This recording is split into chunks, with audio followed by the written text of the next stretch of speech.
Baikunthapur forest থেকে আবার চলে এসেছি শিলিগুড়ি ইস্কন মন্দিরে। এই যে আমরা এখান থেকে ঢুকছি, আমরা এখান থেকে টিকিট কেটে এখন ঢুকছি মন্দিরে।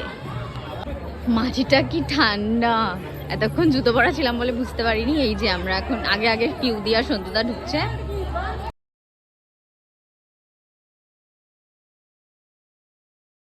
প্রণাম করে নি। এখানে মন্দিরের সময়সূচি।